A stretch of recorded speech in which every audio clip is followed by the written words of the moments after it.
if as long as I'm visible, is the As good as it gets. is that as good as it gets? All right. Should I do a little introduction? Yeah. Here? Okay. So welcome everybody to the Southeast Michigan Media Lab. I'm Michelle Rogers. I'm director of the Media Lab, and this is a free public outreach project sponsored by Digital First Media. We offer one-on-one instruction on digital media and social media, and we host free workshops here at Spark East, where the lab is also located. And this is Edward Valmetti, and he's going to talk to you tonight about the Freedom of Information Act. Great. Thanks, Michelle. You're welcome. So, just a little bit of background. The slides you see up here are the first chapter of a book that I'm in the midst of writing about the Freedom of Information Act in Michigan. I started out this, well, with any good story there's a backstory, but I'll go back as far as I need to a couple times in this. I started out by trying to get a local unit of government to do something that I wanted them to do, and they refused. And eventually I filed a FOIA request with them, and they changed their mind. So they did what I asked them to do. So that got me down a path of trying to understand what you can do with formal written letters to your government that ask for information, actually, that don't even ask for information, that ask for records that they have, and that have to be answered.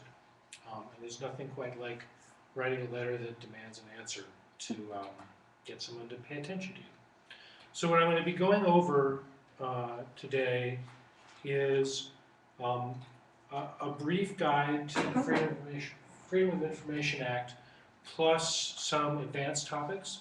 And I know that some people in here have specific questions, so I'm going to get about halfway through and then start telling stories about things that I've done that have worked and that have not worked.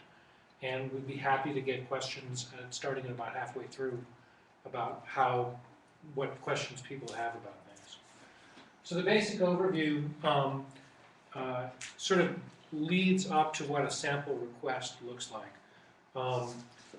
I want to cover who can request records, what the initial step of the formal process is, where you have to send things to, how much it costs, or it might cost, how long it takes to get an answer, why you might want to go about things through the FOIA process and why you might not, because there's multiple ways of getting to the same endpoint. And then a little bit about the appeals process. And the appeals process starts to get into the stories of like an actual request and what you got and what you didn't get, and how you can get more information from that. So I'll take the appeals process as the sort of second step of, here's the simple way to do it, and if everything works, that's great, but there's some complexity in it that is best illustrated by example rather than just by telling you about it. So the first thing I have to say about the FOIA request process, actually there's really two key things about it. One is it really pays to be nice to the people that you're dealing with. The organizational people that you're dealing with have a lot of discretion in terms of how much they charge you, how quickly they answer you, whether they try to use all the exemptions that they possibly can, or whether they let things slide. There's just lots of reasons why you want to be nice. And you also want to be careful when you're writing a letter to a public body, and even if you have some grievance with them, your request letter shouldn't be anything more than a very dry, please send me the following records. It doesn't need to tell your whole story. It doesn't need to say why you want these things. You shouldn't say you're horrible people and I hate you and therefore I want this stuff from you. Try to keep it very business-like and matter of fact, and you'll get much better results. And the it's super important to just be pleasant to people in person, even if they're telling you no. There's room to escalate in writing, to be demanding and forceful in that in writing. But in person, these people are busy and they're doing other things, and if you can make it easy on them when they see you, and so they're not, bursting for a fight, it can be really helpful. Who can request records? Anyone in Michigan, the rules are different from what they are in some other states, and a little bit different from federal rules. Most every state has a FOIA law. Actually, every state has a FOIA law. It's not always called exactly that. There's a federal FOIA law. Some other countries have FOIA laws. Most of them have a piece of the law that says who is allowed to request records.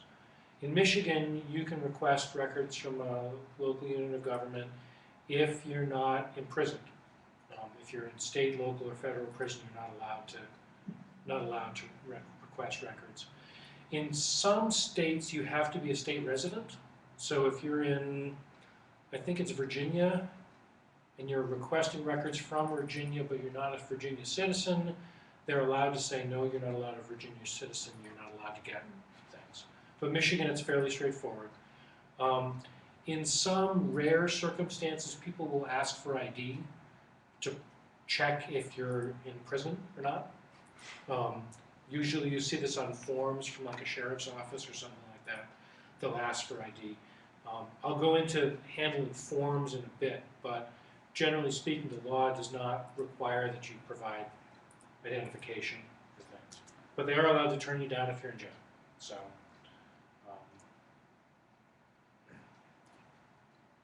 So in most organizations that deal with FOIA fairly frequently have a form that they'll hand you if you go into their office.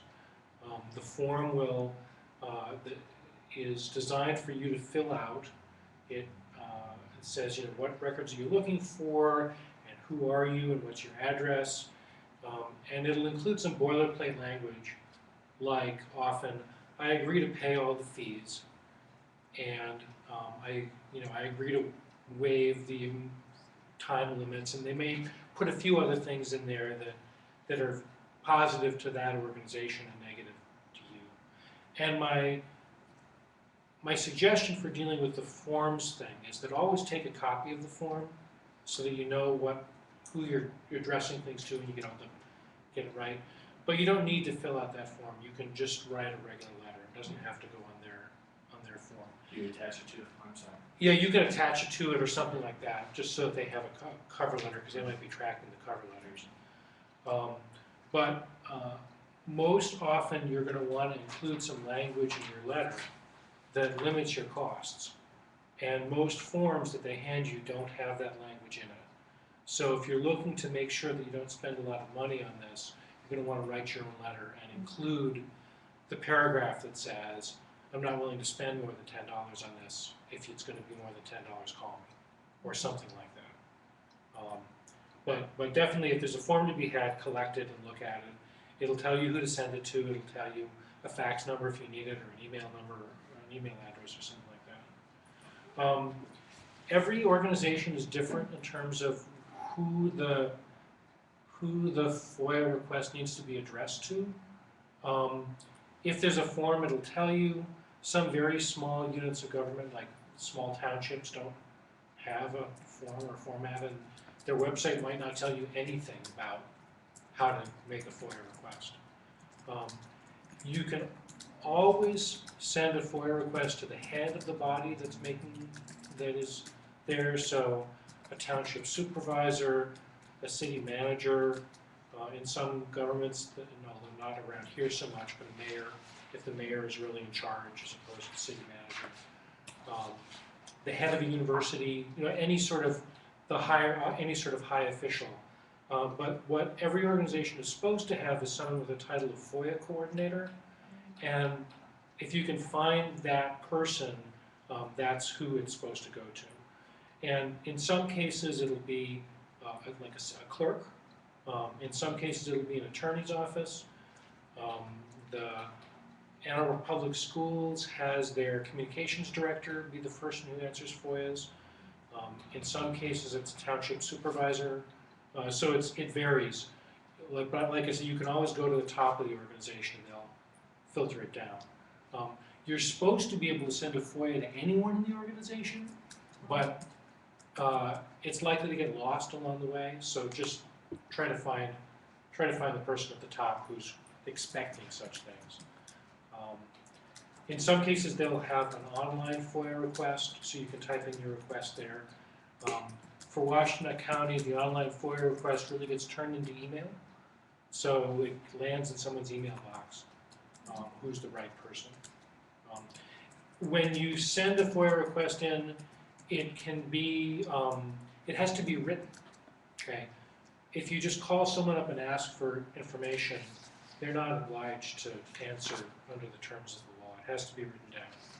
So you can hand them a piece of paper in person, you can send them a fax, you can send them an email, you can mail a letter.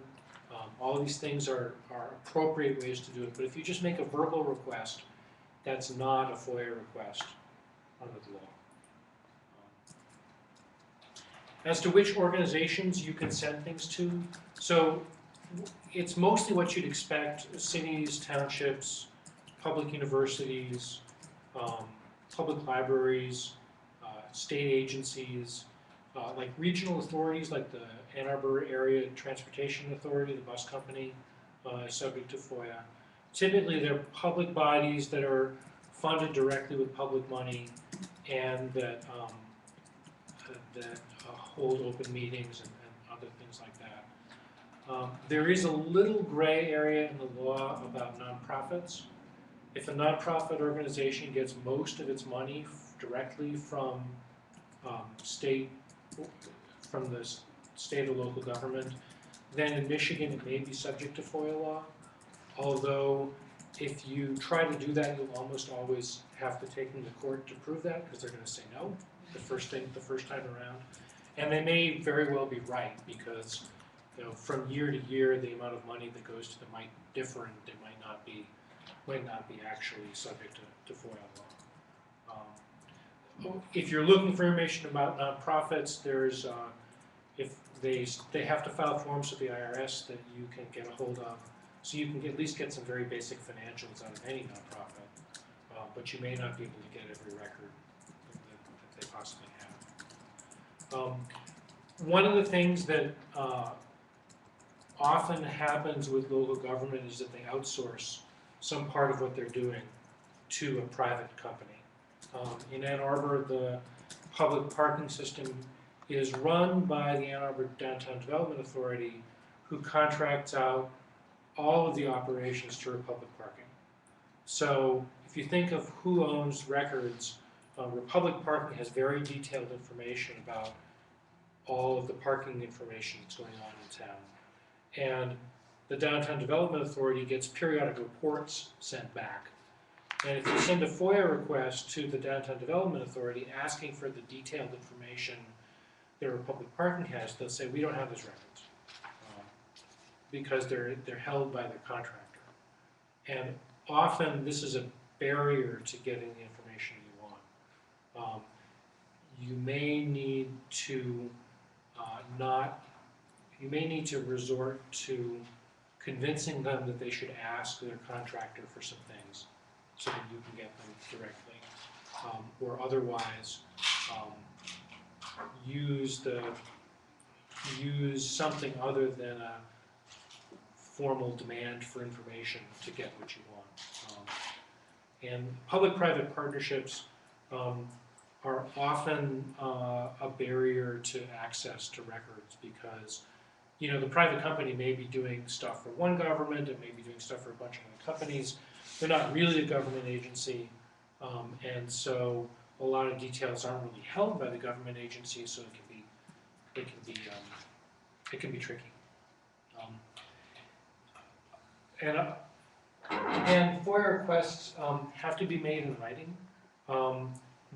You should still be prepared to call someone up on the phone or go in person or whatever not to get what you're looking for. And in fact, in a lot of cases, if you're asking for things that are really routine and you've got someone who's friendly, you can bypass the whole bureaucratic FOIA process and just get things directly.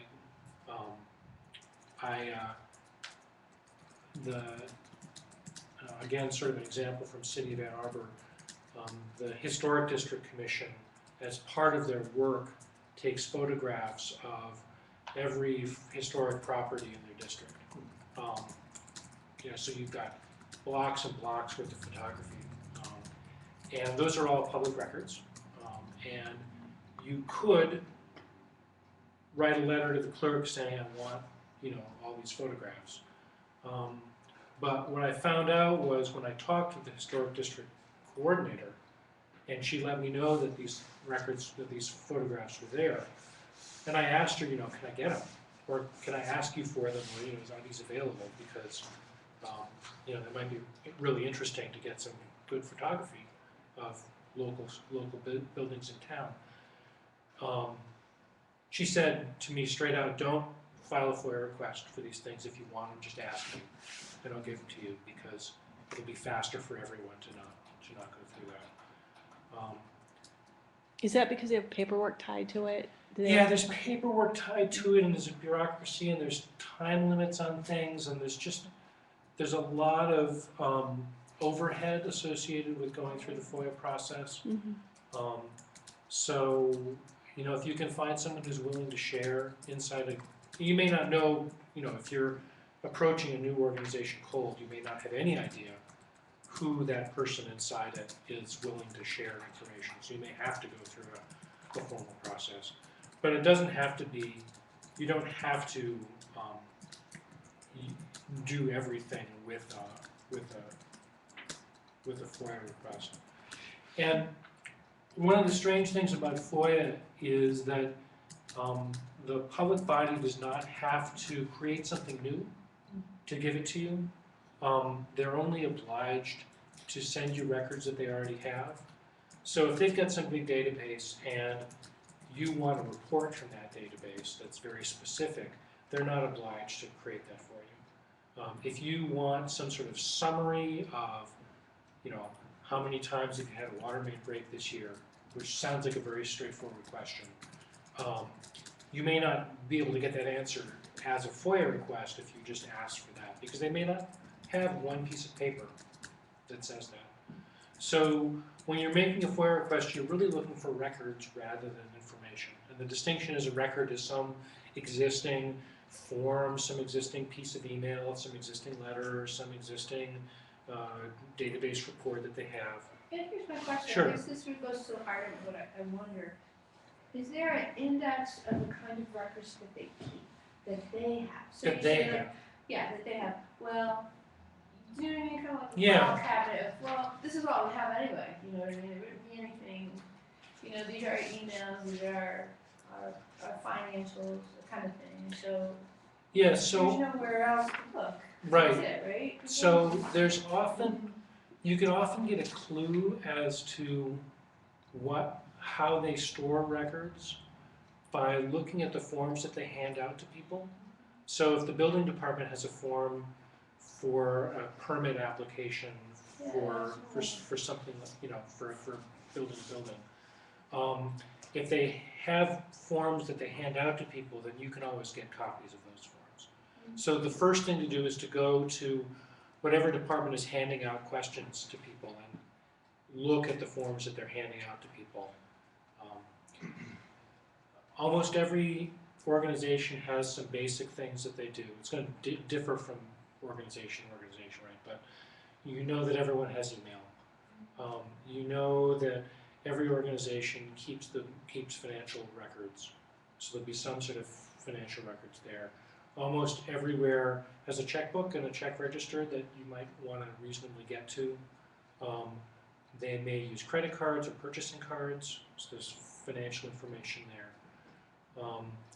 And then there's the sort of routine things that happen within the government of keeping databases about various things, a database of the condition of all the roads, a database of the condition of all the buildings, a database of all the permits that are in process.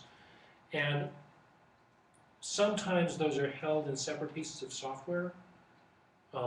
Sometimes those are in just paper records, depending on the sophistication of the organization. And you may actually have to call someone up before you make the request and say, look, I'm looking for this kind of information. How do you store it? Right? How do you organize it? On that same note, so roads, you talk about roads Yep. and the conditions of roads. I know that there's some type of video documentation for they actually put a camera on the front of a truck and they Drive down the road. they Yep. drive it down the road. Is that also, I mean, is that documentation? It is, right? Yeah, that should be a public record. Okay. With some of these things, they may not get very many public requests for this. Right, so it may be an unfamiliar request to someone, and they might have to figure out Okay. how they're going to dump out an hour worth of video and Right. get it to you, and they may charge you a lot if they've only done it once. Gotcha. But specific to roads, most cities or road commissions have some kind of public contact for pothole repair. So you call them up, or you type in something online, or you go there in person and say, hey, there was a pothole on the road here, please fix it. And there was a case in I think it was in Ann Arbor, where someone drove down the road and hit an enormous pothole and damaged their car. It's not like that doesn't happen in southeastern Michigan. But they were able to prove through a FOIA request that the city knew about this pothole and had known about it for a couple of days or long enough to fix it, and didn't fix it, and they were able to recover damages for their car. So, understanding how some sort of records are held and even guessing as to how things are might be enough to get you what you're looking for. But you will almost always find someone who's like a clerk, who understands how things are stored and who can refer you to people. And if you're looking for something really particular, you may find it helpful to ask some questions before you write down your query. And you're really looking for records, and that can be really a challenge, because some things that should be obvious aren't held in records, right? You want some sort of summary of things, and the organization has lots of detail but no summary. So if you want to know how many times a pothole has been fixed on a certain stretch of road, you might have to request every call for service for that, rather than getting a count of it, and compile a summary yourself. This is from personal experience. So one of the ways of sending in a request to most organizations is through email. Almost every organization that gets a lot of FOIA requests has some way of sending an email to a mailbox. Either it's the person's name or a special FOIA mailbox. That's not universal, but it's usually true. It's worthwhile, if you do send email in, going back to the organization if you don't get an answer right away and calling them up and saying, hey, did you get my request? Because local governments also have spam filters, and I've had more than once had my carefully composed FOIA request show up in their spam, and they have to go back and dig through the mailbox and get it. It doesn't happen all the time, but if you get mysterious silence, it can be worthwhile to give someone a call and ask them if they got your request. And then there's the details of the request itself, and I've got a sample letter here that I'll go through,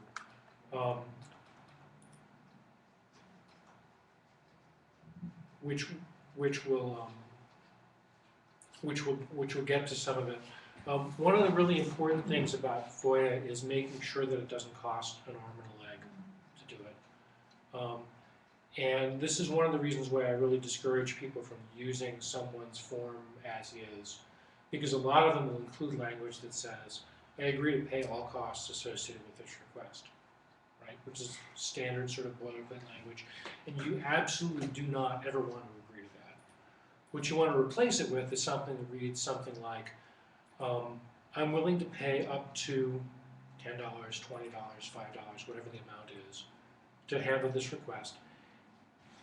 If it's going to cost more than that, please contact me before proceeding and give me a detailed accounting of what it's going to cost so that I can adjust my request to make it cost less, so that I can decide against it, so that I can decide to go through my city council person and have them make the request for me as a political thing as opposed to an administrative thing, or simply to figure out if you've accidentally asked for something that would be horribly expensive and there's some other question that you could ask that would get you more or less the same results but that would be cheap to do. And on that note, let's just use my video example as an example. So it Right. comes out at $500 because it's a one-off request type situation. Right. They send you the information, they bill you. So what they're supposed to do is, if the cost is more than $50, Okay. they're supposed to send you a letter in response that gives you an estimate, a good faith estimate of the costs. Okay. And they'll ask you for a deposit for half the cost. Gotcha. So if it was going to cost $500 to do this, they're supposed to come up with that, and they'll ask you for $250 to proceed. And so if you're willing to always spend, if you're willing to spend up to $50 on a request, and heaven knows some routine requests you would expect to spend $0. Sure. You can just let it go through, but it's almost always worthwhile to specify a maximum amount that you're willing to pay that's less than. And really, I've sent a lot of requests in that said something to the effect of, I expect that all these records are in electronic format, and I expect that you'll have them readily at hand, and I don't expect that my thing will cost anything. And if it's going to be more than Really? zero, Actually say that. yeah, I just say that right in the letter. I think this is going to be an easy request, and I expect it to cost zero. And often those will come back as for free. When you say electronic format, you mean take a PDF of Yeah, I'll take a PDF of it. it? You don't want a paper copy? It's sent to you as opposed to send a PDF? So the problem with with paper copies is that they're allowed to charge duplication costs for the paper. So if you're lucky, that'll be a nickel a page. If you're sort of ordinary costs, it might be anywhere from 10 to 25 cents a page. But there are some places that want to load as much costs onto that duplication as they can, and they'll charge you $1 or even $2 a page for copies. And so if you're getting 150 pages of, stuff that you're only going to read once, you don't want to spend $100 on copying costs just to get that. So I almost always ask for electronic records. And in most cases, unless the bureaucracy has stuff that's paper by nature, or that comes in on paper, right? It might be dog license forms or something like that. And if it starts out on paper and you want copies of that, almost everywhere has a photocopier that will turn documents into PDFs. Oh. You might have to teach them how to use it, but almost everywhere has modern copiers will copy the PDF. So you should be able to avoid getting a stack of paper in most cases. The other thing that you can do is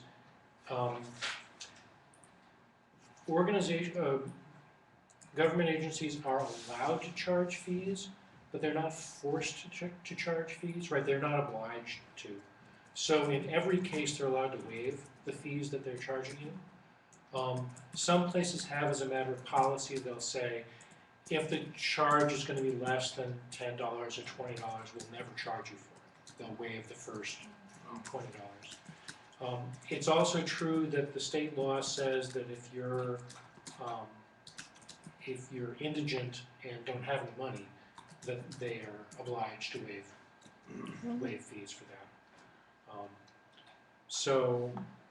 And you can always ask, you can say, if there's going to be any fees, please waive them because this request is in the public interest because I intend to publish this. It's not for my private if that's actually true, right? If you're doing this because you want to write about it for the world or share things with the world.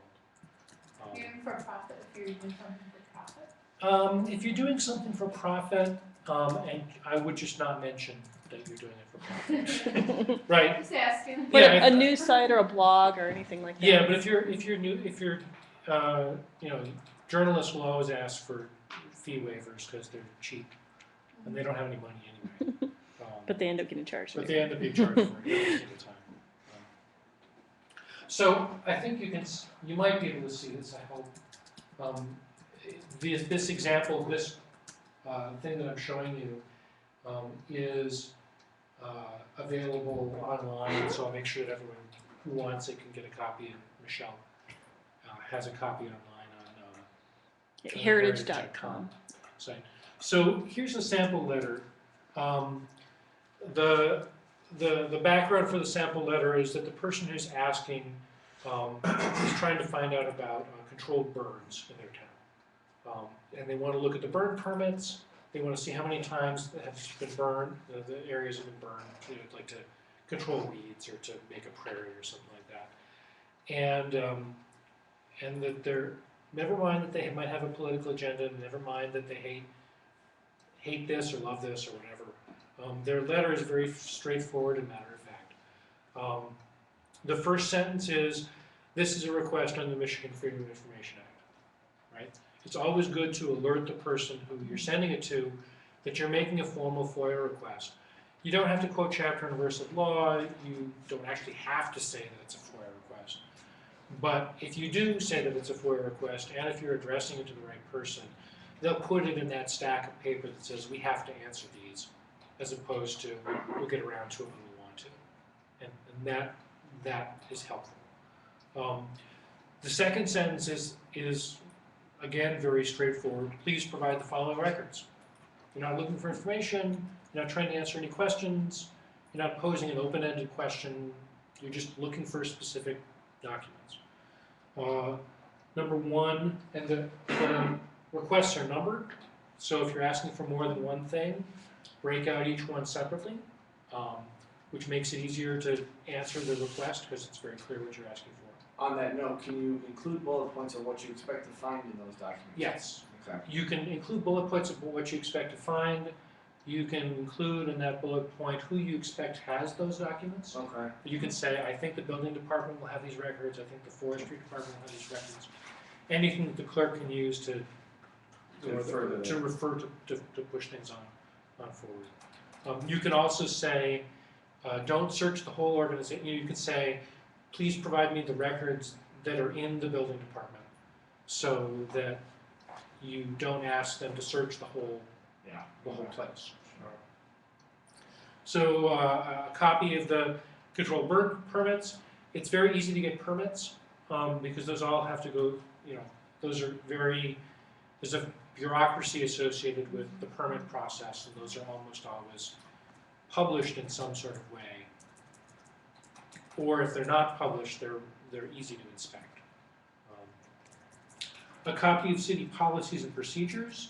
Again, policies and procedures should be fairly routine, because if they have a policy, it'll be written down somewhere, and they can probably quote you from it in some policy manual. So you can ask for policy manual, policy procedure, just that. Just that. Yeah, you could ask for the just straightforward. It's pretty, and that really is very helpful, really. If Yes. you really wanted to look for something, that would be the place to start. That would be a very good place to start because it would give you clues Yeah, all the way through as to how to format your next request. because that's how they do it. Because that's how they do it. So, and then number 3 in this is an example of a request for email. For each burn permit that was turned down, please send a copy of the correspondence between the city and the applicant related to the permit. So you're not asking for every email in the system because they'll turn you down for that.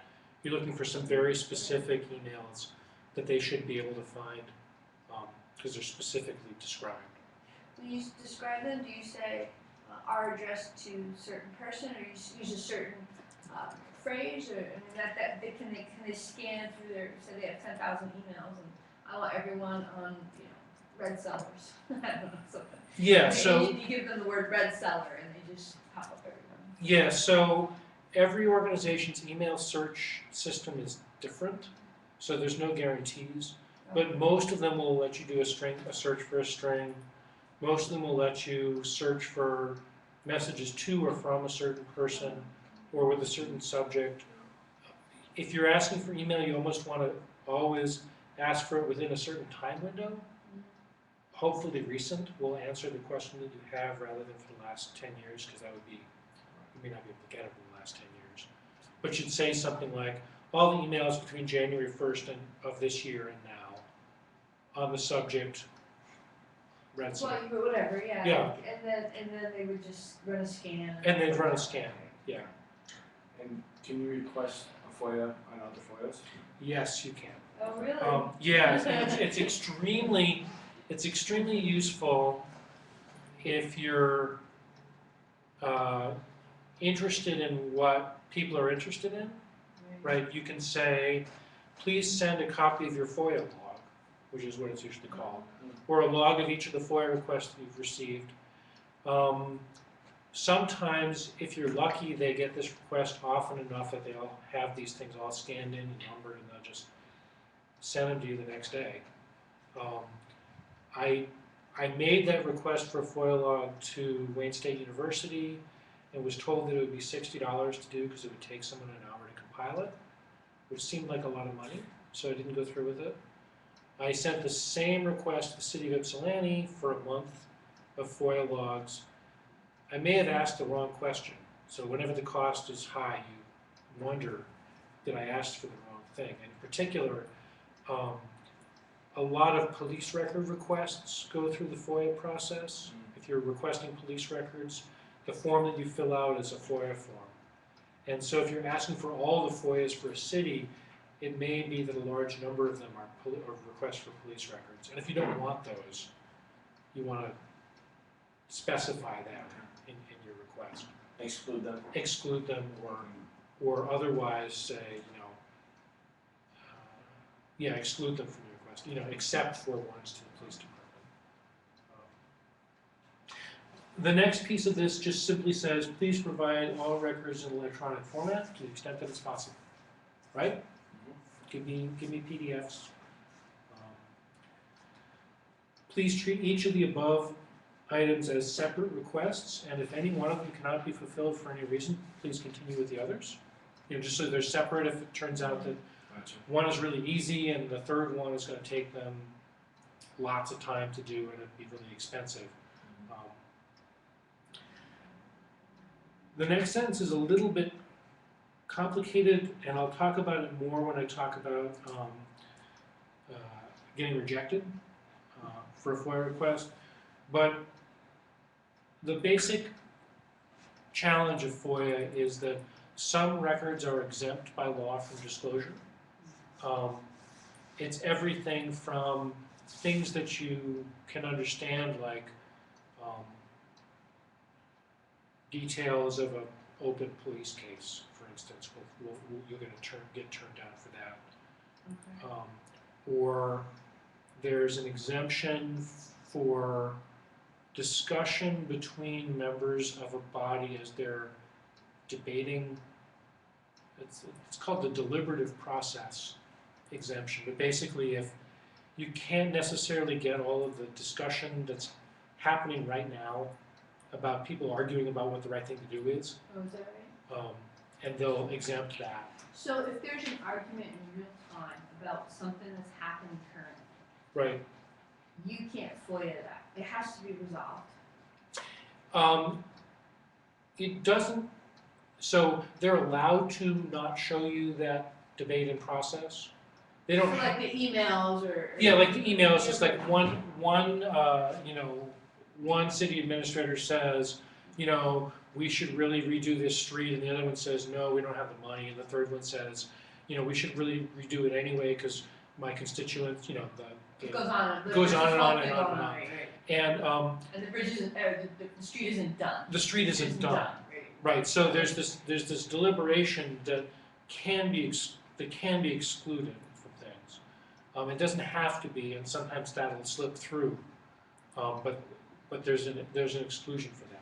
So let me ask you something. Sure. If the data you were seeking were peripheral to another police case, could you not get it? If what you're looking for, it all depends on the person who's compiling the records, right? So the clerk or whoever it is making a request out to different parts of the organization saying, I got this FOIA request, building department chair, building department people, please send back records that you have, or the police clerk is looking through their records for something. There's the notion that you might get back records that are what's called redacted. So instead of getting nothing, you'll get a partial response with some of the information blacked out. So what they felt would be reasonable to disclose at that time would be what they would disclose. Yes. And that would be their decision. I mean, because It's there's their- something- it's their- because it's almost like a deliberative thing too, right? I mean, they're still in the middle of something.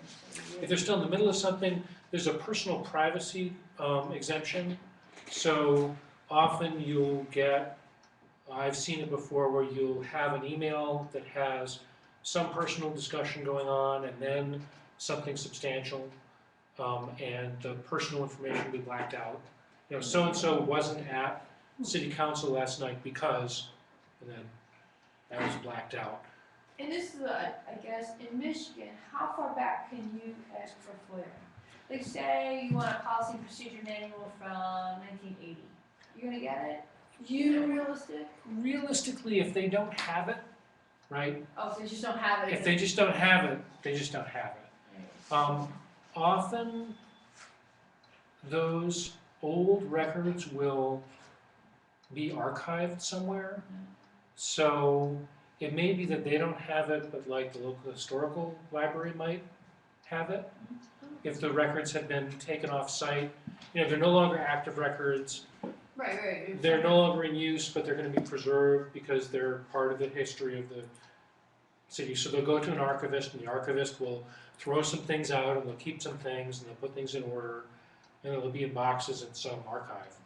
And so if you really want a policy manual from 1980 and you're lucky, it was important enough that someone Right, it just, I who mean, was disposing of records decided to save it. it's not, they don't necessarily put everything, they haven't digitalized everything per Right. se, that's not a given. Right? That's not a given. Especially depending on the organization, entire departments might be still on paper, Right. just because they haven't had the money to do it, or haven't had the time, or there's some process that works on paper and they just haven't had the need to digitize it. So let's see, one more thing. This is an example of the, I hope you can see it.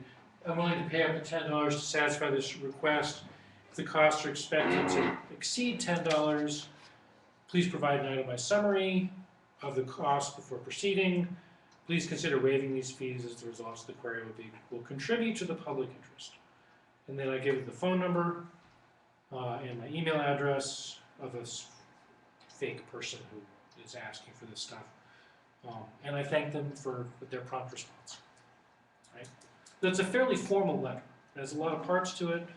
You don't need all the parts to make it a FOIA request, but it's useful to insert some boilerplate of your own instead of the forms that you get. Now, this is actually, could be put together on your own part. Yep. And so if you had multiple FOIAs going out, you put an area at the top, you put an area in the middle for the particular documents you're looking for. All the rest of that is just, you know, pretty straightforward. Pretty straightforward. You can keep it in your computer or actually print it out and then write on it. if You need. could even do that. Yeah. Okay. Make your own form. If you're going to be sending out any sort of FOIA request that's even the slightest bit complicated, or you're not sure what it looks like, it's super helpful to look at examples of requests that have already been sent by other people. And two sources for that. There's a site called Muckrock, and I sent you the URL for a little description of it. There's a 8-minute video that describes Muckrock. it probably could have been a 2-minute video, but it's 8 minutes. It's a for-profit, I think it's a for-profit service. It's not a very big service, it's run by one guy. And he's based in Massachusetts, and he's got a system that automates the process of sending FOIA requests and receiving the responses back and keeping track of time limits on things and whatnot.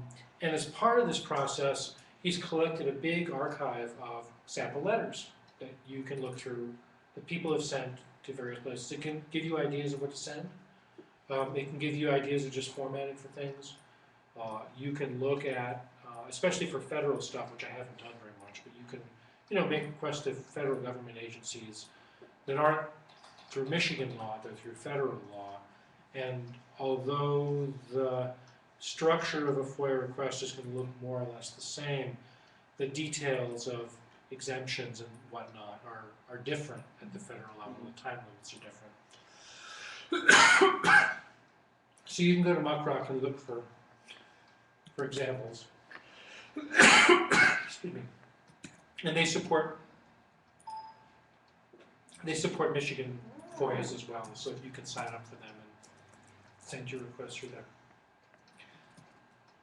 So, Sure. like, Freedom of Information Act, that's actually a law, then. Right. It must actually be a law that the state passed Yes. and should require to pass because the federal government wants it to have that law. So most of the state FOIA laws were passed after the Watergate scandal. So there was a big push for open government after scandal in federal government. And every state, pretty much every state, introduced a bill that looked roughly the same, but they weren't all identical. And I don't remember the number of the Michigan law, but you can look it up on the Michigan legislature website. So that's how it works. Yeah, it's a law. It's been amended a bunch of times since it originally went through. There have been a number of attorney general's opinions written to clarify little aspects of things. Bits of the law that were ambiguous that are clarified by the attorney general. There have been about 3 or 4 dozen court cases where a local unit of government was sued by someone who didn't get the right answer for a FOIA request, and the court had to interpret the law. So there's some bits of the law that you can only understand by looking at court cases. When I talked to Larry Kestenbaum, who's the Washington County clerk, about it, he said basically there's not really a lot more law to decide. Most of it is pretty stable right now. If you've read the court cases that the Attorney General provides, and if you've read the opinions of the Attorney General, it's pretty much there's not a lot that's left to decide for things. Even with, if I may, I mean, you have so many more mediums of retaining and getting information. Right. From, social media that Michelle speaks of. I mean, I don't know if governments have gone in that direction, but, nonprofits may have.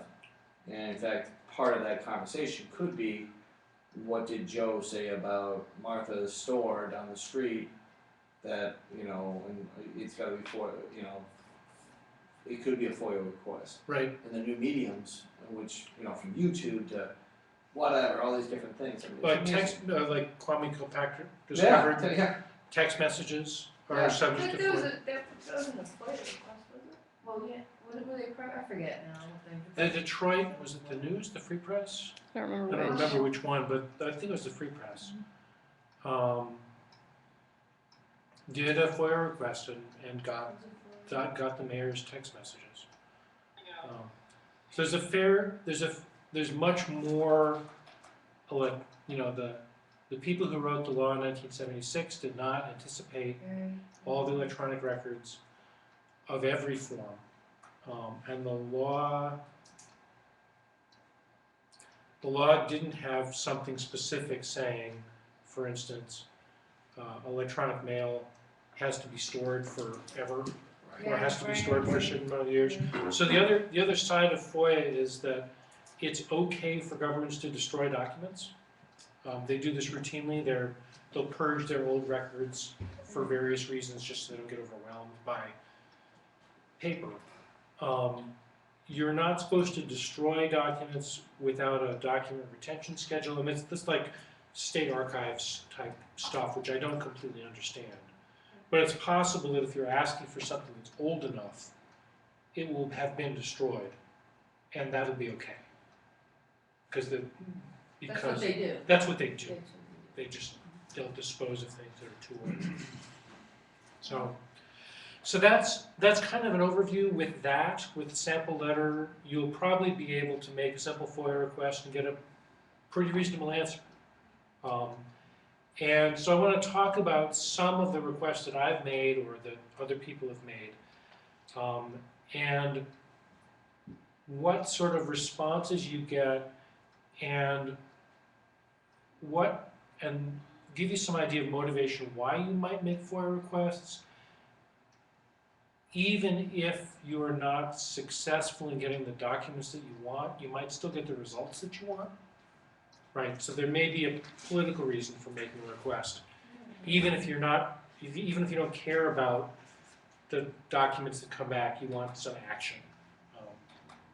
So the first FOIA request that I ever did was to the Ann Arbor Downtown Development Authority.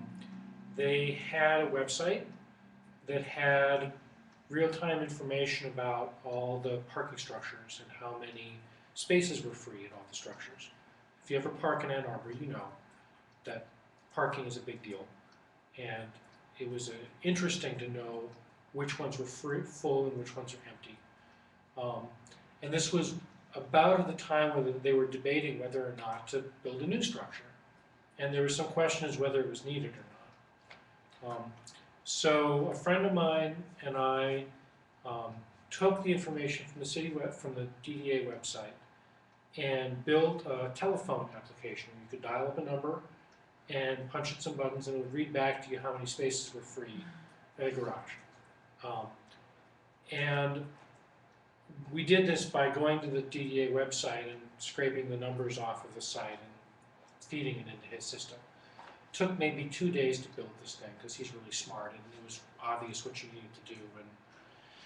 And it worked for a while. It was really cool, and I got my picture in the newspaper for doing it, and it was like, hooray, we've built something neat. And then one day it stopped working. And it turns out that Fred, my partner in crime here, had decided to block his website from getting access to these numbers. Gotcha. Right, because they thought it was a security risk, or he was making too many questions, or the contractor didn't want it, or who knows why. I never figured out why. So this project that I had was completely frustrated by this. And I didn't know what to do, right? Complain? Try to figure out why. So eventually, once I calmed down enough from being upset that they had ruined my project, I sent in a FOIA request saying simply something to the effect of, I want real-time access to the data that you have on this website, and this is why, because I'm getting this error message. And the response back was very curious. The response back rejected my request. It said, we don't have these records. They're ephemeral. They go away. We don't have anything to give you. Right? The numbers that you want are only on our website for a little while. We don't keep track of them. They just show up and they get replaced the next minute. So the request was rejected, but they changed their policy in that they allowed our process to get access to this data. And so the answer was something like, no, we're not going to give you what you want, but yes, we're going to give you what you really asked for under these certain conditions.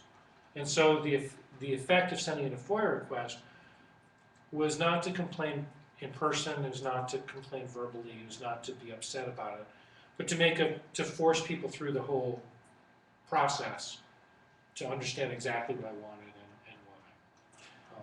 So the net was ultimately you gained access to the information you were looking for. And you were able to Redo the service. redo this service. Yeah.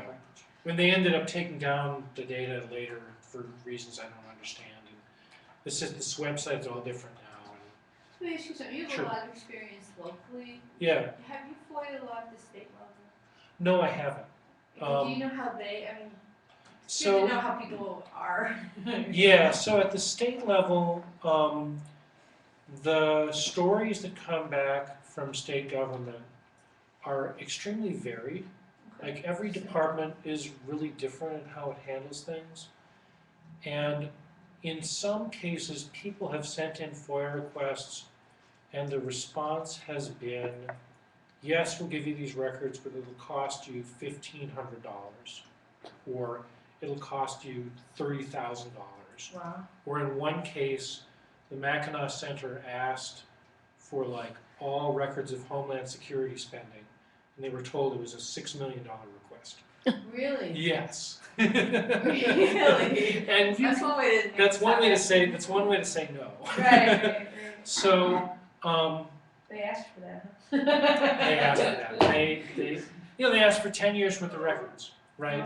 And reasonably speaking, it might take a small army of people to comb through 10 years worth of records and sift through what they were looking for, and especially if you're asking for things that are partially exempt from being, Right.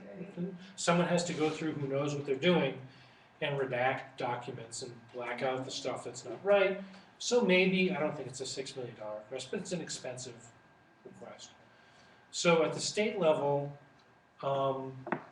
you have all the protections of dealing with, you can still make a request. If it gets turned down, you can still appeal.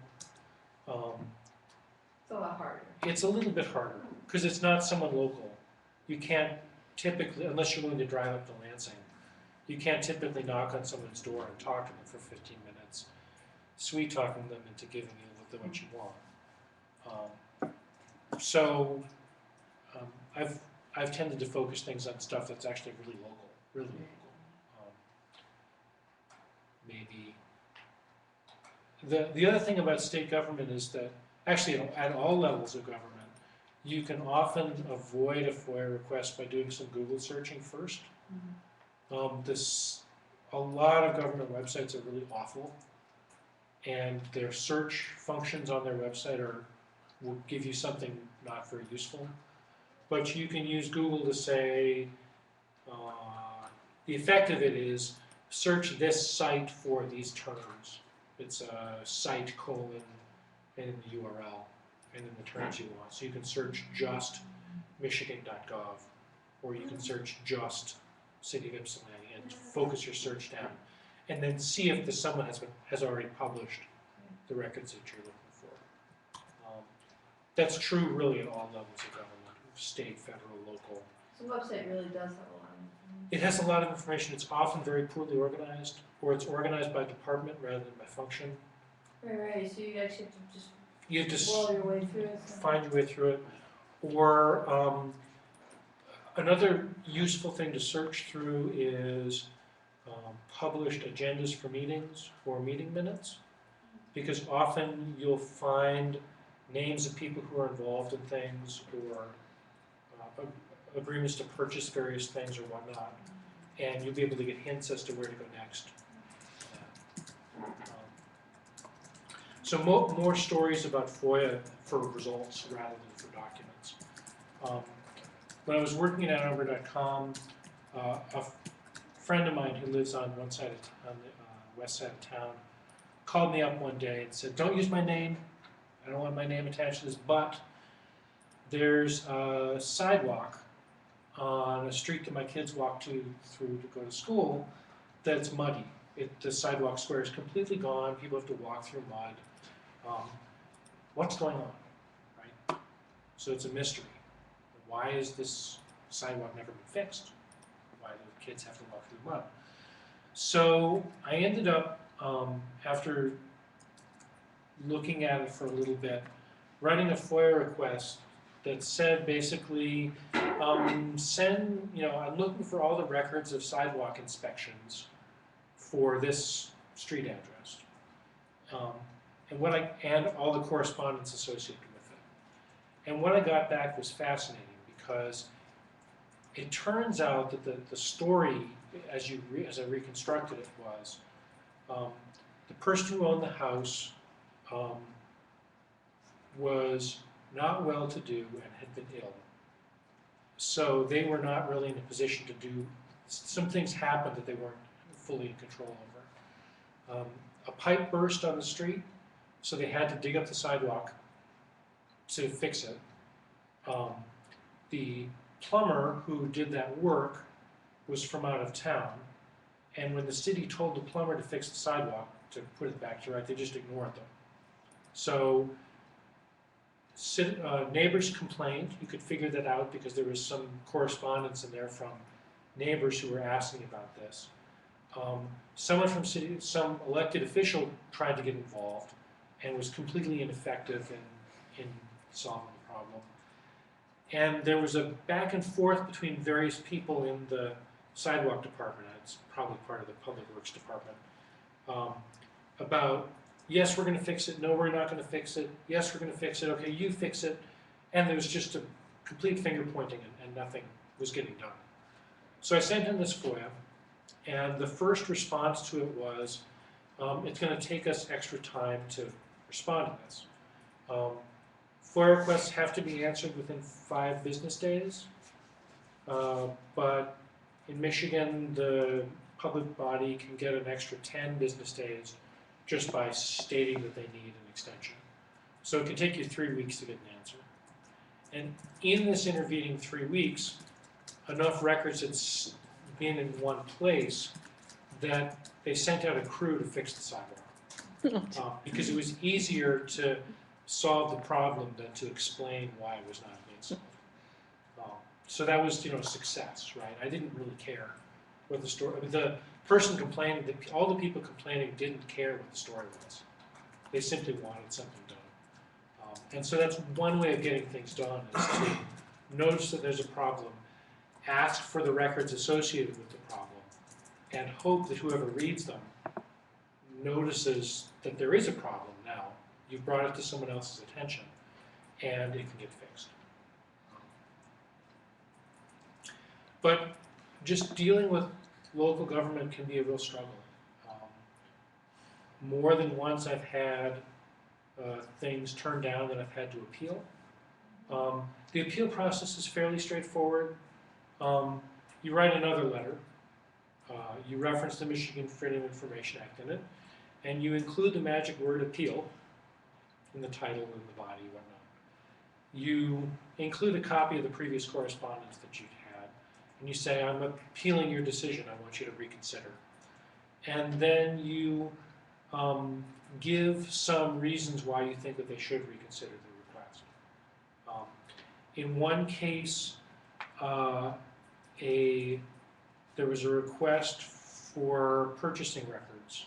Like there was a purchasing card, a P card, where someone from a department was given a credit card to make requests, to make purchases with. And the city turned down a request for those records on personal privacy.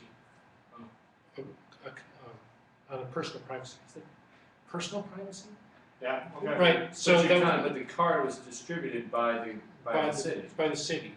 So the appeal letter said something to the effect of, we appeal your decision because it's a matter of public interest how our money is being spent. Right. And even if there's personal issues involved, there's an overriding public interest because the sums are $100,000 or more, and we need to know what's going on. And they did end up redacting account numbers, blocking out account number because that wasn't material to the request, and that was a security or not really a privacy issue, but sort of like a don't let people have our interesting, prevent money from being stolen. So there's often some sort of negotiation back and forth. And when you're doing that sort of negotiation, it can really help to have a phone call or have a meeting or something like that. My most recent request, again, was to City of Ann Arbor. I had heard a couple years ago that they had purchased automated license plate reading cameras. Cameras that have a scanner on them that look up license plates and look for stolen cars or whatnot. I knew that they bought them because I'd read about it in the newspaper, but it had never been discussed. So I sent into FOIA basically saying, send me everything you got about these, all the details of purchasing and use and manuals and, everything that I could possibly think of. And I got back this rejection letter that included records of things being purchased, but nothing about actual use. Really? And the rejection was for 4 reasons. The deliberative process piece that it talked about, so apparently there was some discussion among people about things that I wasn't party to. There's exemptions for public safety and security. Basically, police procedures are exempt for the most part. And I don't understand it completely, but they said you can't have them because of that. And there were a couple of other things as well. So I went into City Hall and I just walked up to the desk of the city administrator and told him about the request. And he was familiar with it because it had crossed his desk. And I told him what I really wanted to find out. I said, are we using these things? Right? And if we are using them, what are we using them for? And how much data have we collected and how long are we keeping it? Sort of a personal privacy thing. And about a week later, I got an email back saying, not as a response to the FOIA request and not as a formal appeal, but as an answer to my straightforward question saying, yes, we have one in use and we keep the records for 90 days. And we've got about 3,500 plates imaged. And we use it to look for expired parking tickets so we can tow people. But I don't think I would have gotten that answer from a FOIA request. I didn't get that answer from a FOIA request directly because that information wasn't really anywhere yet. Right? It was Yeah, but for whoever got towed knows that. Yeah. So he can't hide for, you know what I mean? Like, oh, no, they found it, Yeah. all it takes is one person to tell the story and then, so you can't really hide that hide stuff. that one. Yeah. You're doing it for 3,500 people. Somebody will say something. Somebody will say something. Something will say something. Yeah. So So- there's no point either. So that's some examples of stuff that I've done. The appeal process, once you get rejected for a request, you have 180 days to appeal the decision, which is really a long time. At the federal level, you only have 20 days. So you've got 6 months to decide what to do. And once you send in the appeal, they have 10 business days to answer the request, and they can extend it by another 10 business days if it's extraordinary circumstances. So it can take 7 weeks plus your time to get an answer through FOIA, which is a long time. But, so it's slow, and again, if you've got some way of talking to someone and cutting through the bureaucracy that you've created, it can be really helpful.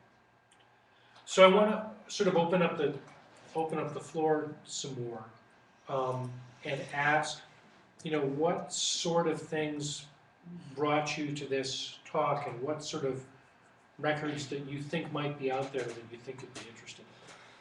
Well, as I explained, I'm more interested in the business end of FOIA requests, as far as not the general interest, but specific needs based around business So things like contracts, contracts. like building permits, that sort of thing might be interesting. Yeah. For people in the construction industry, for people in, if you were ever in real estate, things like rental inspection records, or housing inspection records, or building permits for that. Again, for real estate, people often pull fire department records. They'll say, has there ever been a fire at this they'll ask for records associated with a particular place from the fire department if they know that there's been a fire or if they suspect that there's been a fire. And fire department records are fascinating because they're very substantial. There's a real protocol, and they'll often share the whole thing. So pictures of the scene and detailed accounts of what happened and interviews with people can be very interesting. What about like DDA or LDFA records? Are those foiable? Yeah, so DDAs are downtown development authorities. They're part of municipal government. There's a downtown development authority law that they're created under. So their records are public records that can be had by FOIA.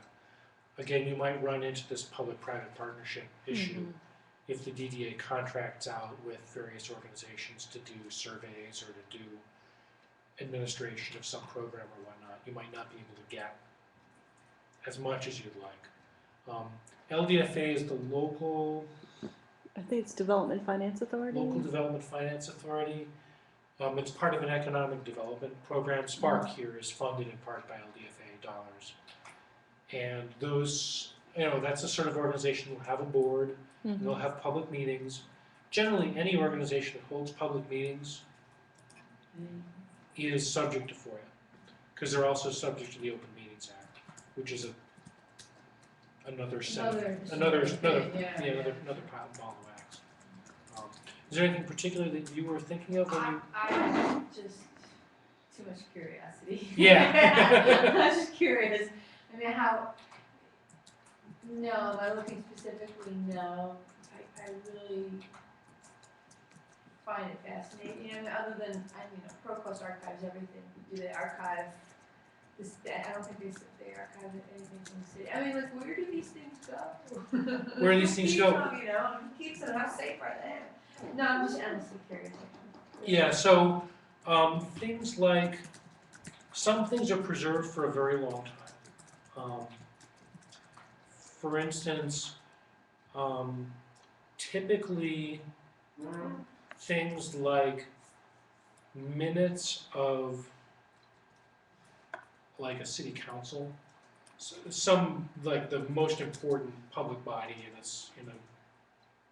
in a jurisdiction, right? The city council, the township council, or whatnot. Those records would be held a long time. It's possible to look up city council meeting minutes in Ann Arbor through the Ann Arbor District Library going back to at least 1905. I was going to ask you, how much does the library save? Besides, you don't have to FOIA, just go to the library. It's actually Right, so the library typically, it'll depend on the library. Often libraries will get copies of things as they're created. Maybe not as quickly as they're created, but sort of on a periodic basis.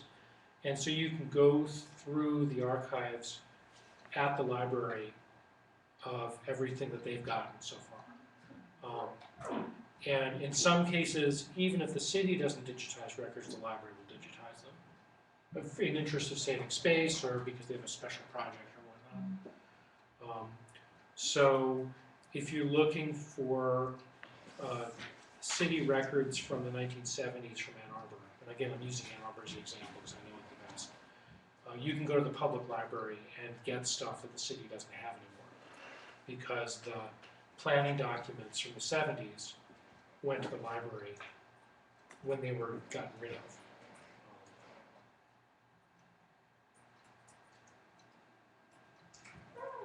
I'd love to know about the gentleman in the back. Just been so quiet. What do you want to know? Well, yeah, what are you here for? Thought that the title was interesting, so I Well, came in earlier, and then I found out about this Yeah. question. Yeah, So I just said, "Can I come down here?" It's not your shirt, that's why I asked. Oh, I got this in college. No. I don't work there. Essentially. yeah, it's something that some people approach it for just straight up business reasons, right? There's information that's hiding inside local government that can be advantageous to know about if you're making business decisions. Sometimes the questions come up that are more political, like in neighborhoods or in downtowns or anywhere where you're trying to influence what's going to happen and you want to be well armed with information to make your case. And sometimes you're just curious. Did you say newspaper people use it a lot? I mean, people who write articles are more the FOIA, or is it more business? I mean, you wouldn't know necessarily. I've looked at the FOIA logs Mm-hmm. from a couple of places. There's a lot of very routine requests coming in from insurance companies, coming in from real estate organizations, looking for property records, looking for fire records, other sorts of things like that. So there's an aspect of FOIA that's simply the formal way to ask a government for records. That's not particularly controversial. It's just bureaucracy in motion. And then the news piece of things usually isn't that much because there's only so many newspaper people around anymore. And they're looking for particular controversies or particular details. And they often have multiple sources for those things. So if they're actually FOIAing stuff, it's often a last resort because they couldn't simply ask for it and get it. And then there's a fair amount of requests coming in from people who I would characterize, for lack of a better word, as activists, people who have an axe to grind, people who are trying to change what's going on in the organization or in the city or the township and whatnot, or the school system or the DEA or you name it. And they're trying to prove a point in order to cause things to change. They're looking at financial records to look for people who took personal trips and expensed them as business trips. They're accusing people of doing things that they may or may not have done. There's Fishing expedition. fishing Yeah, expedition it's not really, sometimes. I don't know, doesn't seem. Yeah, it's way on the politics end as opposed to the business end. That would of be the police matter, it wouldn't be, if it was really actually something. Yeah. Extraordinary. Police. Yeah, and there's another, completely set of routine requests that are FOIA requests that are requests for police information. So, looking for information about a traffic accident, for instance. If you want to go back, you can get the accident report, and the form that you fill out is really a FOIA request, even though it looks like a particular form. You're really asking for Same public way. records. Yeah, It's the same way. Just out of curiosity, I mean, obviously there's the underlying aspect. Of course, you see it as bureaucracy, other people see it as maybe a threat or that type of situation. Yeah. Have you ever heard of a situation where somebody said, "Hey, I can always request a FOIA, put in a FOIA request." It's almost like Like a a threat. threat. It's definitely the case that you can cause the government bureaucracy to do work on your behalf Right. simply by writing a letter. And it's almost always easier for them if you didn't write that letter and they just answer the request verbally or Yeah. send you the record informally. So if you're standing in front of somebody and the conversation goes one of the points you brought up this morning was you said, listen, of course, gain rapport with the people that you're working with. Right. But if that goes in the wrong direction, and inevitably sometimes in bureaucracy it happens, therein lies the implied threat. The implied threat is, hey, I can put this in a FOIA request. Right. Or should I put this in a FOIA request? Because ultimately what you're saying is I'm going to get this information, or I'm going to request this information on some level. Right. Whether it's you or the next person up. Right. Yeah. So knowing that you're capable of playing that card Yeah. can be very helpful in negotiating with someone for information. On the flip side, there are some organizations that, for reasons that I completely don't understand, but they do it anyway, insist that people who are asking for information go through the FOIA process. I've been told that the County Road Commission very much encourages to put their people's requests in writing through FOIA. For a while, the Ann Arbor school system was telling people that routine information had to be had by FOIA. And that's that other side of the card. You will only tell you this if you make a formal request about it. So it's a back and forth. It's a back and forth. Yeah. I mean, it's not really a power struggle, but it sort of is. Yeah. It is, Um, kind of. I think it's also a way for them to document maybe their time and then look further Right, out and right. budget and, you know. Yeah, that's a Yeah. good point. Well, it's also a way, if the organization is trying to maintain a unified front, right, they're I trying think to that's what always it is. answer the same questions the same way. Mhm. They may simply say, put it in writing, and everything gets vetted by the communications person or by the head of by whoever. That goes back to the deliberative thing where, this part of business or entity doesn't agree or, actually actively feuding with the other people down the hallway. Right. Who wants to see that? Right. So It's not something- it's, a lot of people are intimidated by someone telling them that they have to do a FOIA, Yeah. right? But Well, I that's, say it's an impediment, that's- it's a hurdle. it's a hurdle. And if you do it wrong, It's another they hurdle. could, it's another hurdle. And even if you do it right, then the hurdle Right. might be put in front of you again and say, well, yes, we'll give you those, but it'll cost you $1,100. Please send us a check for $550 or else we won't do it. There's hurdles that can go in your way. And if the hurdles get too onerous, some people will take them to court. It have to be pretty. It either has to be pretty severe, or the person making the request is an attorney and their costs. They're doing something for some other. They're doing something for someone else, or they have an axe to grind and they're capable of. Right, what are you looking for really, Yeah. So, and often, I'm trying to think. There's only a handful of cases where I've had direct knowledge of people going to court for things. NPEAA is probably one of the biggest. For instance, that very well may go to court. Right. Right. They Where- do give out, they charge out some money, but you said the state's difficult. The state's It's a difficult. state school, so it's difficult. Yeah. Yeah. School systems, more often, one of the things I didn't talk about but could have spent a bunch of time on is Open Meetings Act.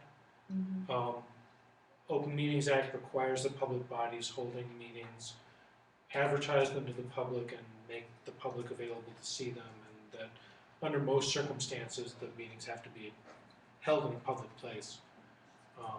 And that they have to keep minutes, and the minutes have to be produced in a certain amount of time. There's a whole bunch of routine meetings laws. And it's okay for organizations to go into closed session under certain circumstances to discuss things like personnel matters or acquisition of property and other things like that. And there was a case where the Ann Arbor Chronicle sued the city of Ann Arbor for alleging that they had gone into closed session to talk about things that they weren't allowed to talk about. And the Chronicle lost the case, but the city stopped going into closed session quite so often. So even though they were out the attorney's costs for things, again, they still won in the sense that they changed behavior as a result of their lawsuit. The penalty, if you do go to court and you win, you can recover up to $500 of penalties, and they'll pay your court costs and your attorney's fees. So if you know that you're going to win, it's not a lot of risk, and often you can get help from people who are friendly to your cause as you're going through the appeals process, because they know that if it's really egregious, You should do it. you should do it. They should do it. But not very many of those cases go. I mean, you can't walk into a typical courthouse, you will not see a FOIA case. It's really pretty straightforward at the end of the day. It really is. The thing that's the least straightforward is redaction. So redaction is the process of crossing out bits that are exempt. And what you'll find is that depending on the question that was asked and the person doing the redacting, they'll block out different things or not at all. So one of the strategies, if you do get something back and lots of it's been blacked out, you simply ask again in a different way that returns the same documents, and you hope that a different person is processing the request. And you might get back stuff that doesn't have stuff blacked out. Another trick is that people have done is if they're making a large request, that they'll say you wanted to really get every email that someone sent over the course of a year. Instead of doing it in one large request, which might be very expensive, you get 24 of your closest friends together, and you each ask for 2 weeks worth of email. And that's a little bit of an abuse of the system, but as long as it's a coordinated effort, you might make each request small enough to come in under the minimum fee.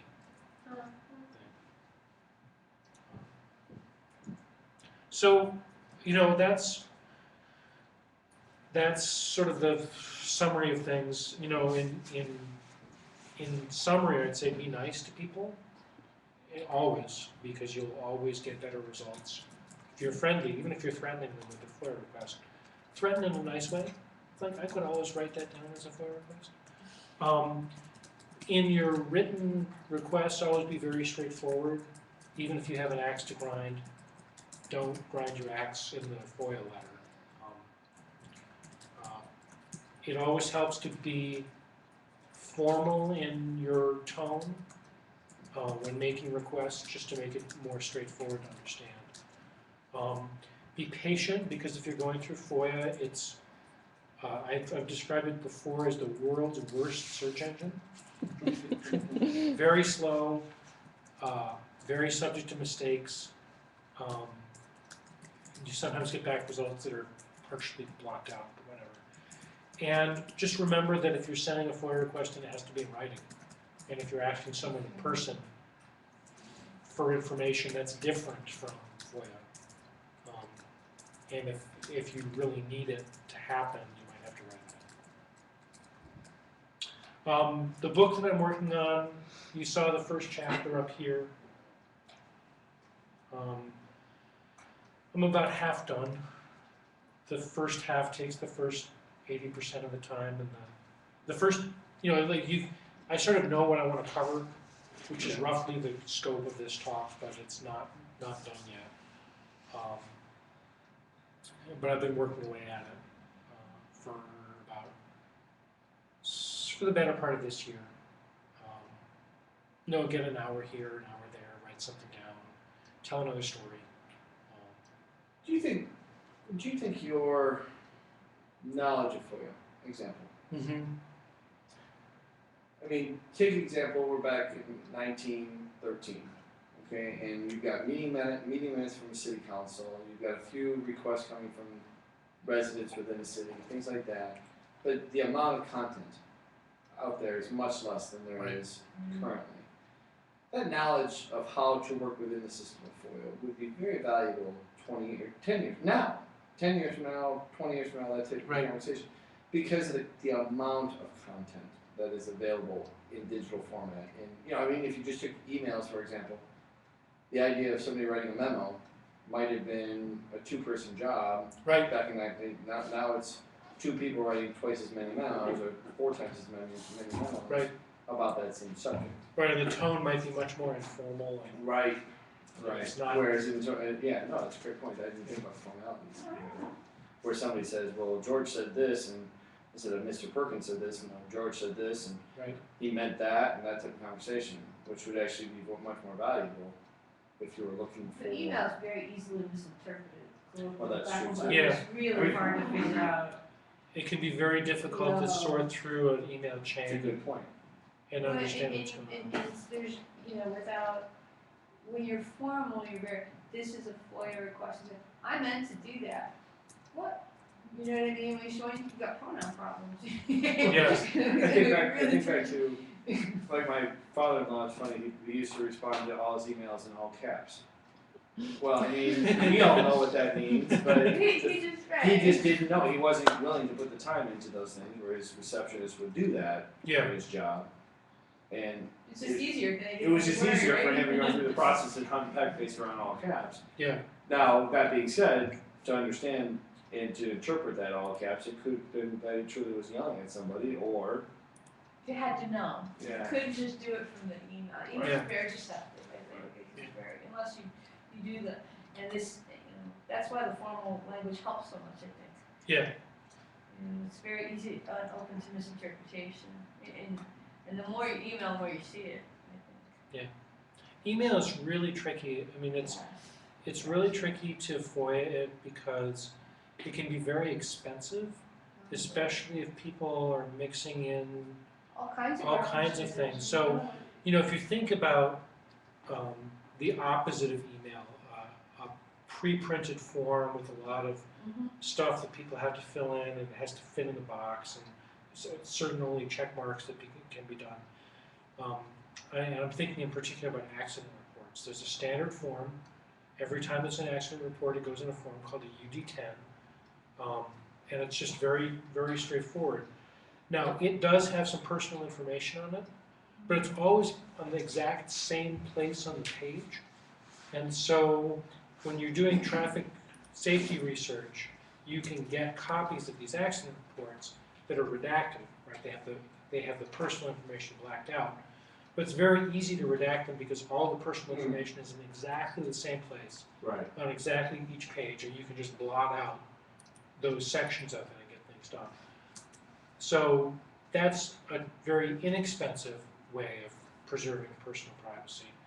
If you compare that to email, where every message has to be looked at And even then. with some care. It can get really, I find emails, you can FOIA email, but you have to have an explanation, I think. Yeah. It isn't just enough to have an email. Yeah. I think, unless somebody's really careful, very, very thorough. And many people are, but there's also a lot of glibness going back and forth, and so. Yeah. Well, to that point, when you get an email request, with COIA type stuff going on, the question is, are there people included with those emails, and can you view that? Who else is included with that email? Yeah, so typically email comes in with headers, like who was sent to, who was sent from, the date, Yeah. subject line, the time.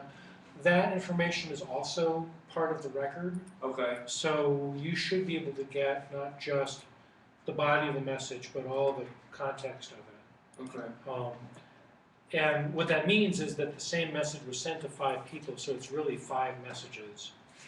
And often the organization will only send you 1 copy of it, Right. rather than 5 identical. Right. The other thing is, if 5 different people answered on it, well, which one do you take? Do you know what I mean? If everybody chimes in, which is the official policy? It can be really messy. It can be really messy. Uh-huh. It can also be extremely informative. Yes, I totally agree with you. It's a little bit of a Pandora's box. Right? Especially if there's a pissing match between the two Right. people.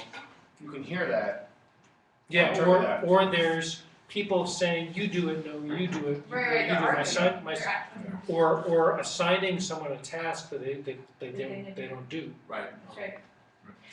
But it's in context, it's contextual, and that can be very tricky because you only have the email, you may not be able to Make work sense it of it. again unless it's really laid out. So anyway, I just find email kind of its own Yeah. study. People don't like it when you ask for their email. I There's really this sort of visceral response Is that right? when you're asking, especially for a specific person's email on a specific topic. It's like Oh, that's the they problem. don't like it that you're nosing into their business, even if you have the right to. Right. So I often try to write my first FOIA request without, like avoid the email piece Right. of it, just look Right, for exactly. It's easier easier to go records. for. And then if you need to go deeper, go to the That's email. a different. Thank you. You're welcome. Thank you. I think this is, we've covered a lot. I'm happy. Thank you, I think we all enjoyed it. Mhm. Thanks. Thanks, Michelle. You're welcome. Thank you for coming.